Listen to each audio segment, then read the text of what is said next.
It was one of the hardest firefights they've ever been dispatched to at Pasadena Fire Station 33 on Lake Avenue. Majority of the night, it felt like we were in a position of defeat. Rich Garcia was one of the first firefighters to get to the Eaton Fire when 100-mile-per-hour winds were gusting out of the San Gabriel Mountains, shooting embers over a mile away, burning down thousands of homes in Altadena and Pasadena. I realized that this house wasn't going to be there much longer. Unfortunately, it was too late to save this home, but Garcia recognized there was still enough time to make a difference. So he went back into the home with his colleague, Jonathan Gonzalez, to see what they could salvage. So we ran to the garage, grabbed some ice chest, just filled them up with some belongings. So we left it in the driveway in hopes that, when they returned, the ice chest would be there. And by some miracle, it was. What? What?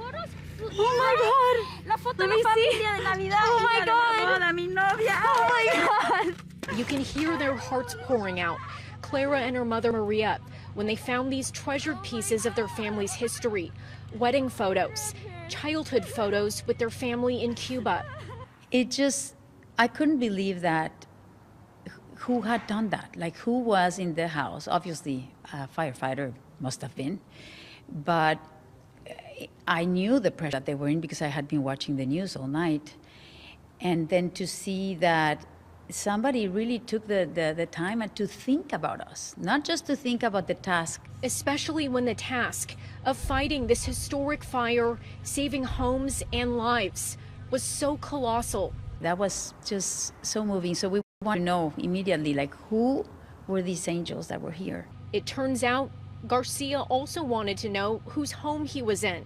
Thank you so much. You have no idea when we... So he tracked them down on social media, finding their GoFundMe account where the community has been graciously showing them support, and went back to meet them. The joy that it brought them in the midst of them losing everything else is very touching. Like, I was blown away. He says it's something first responders rarely get to see.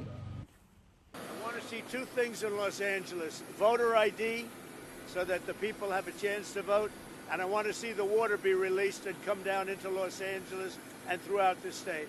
Those are the two things. After that, I will be the greatest president that California has ever seen.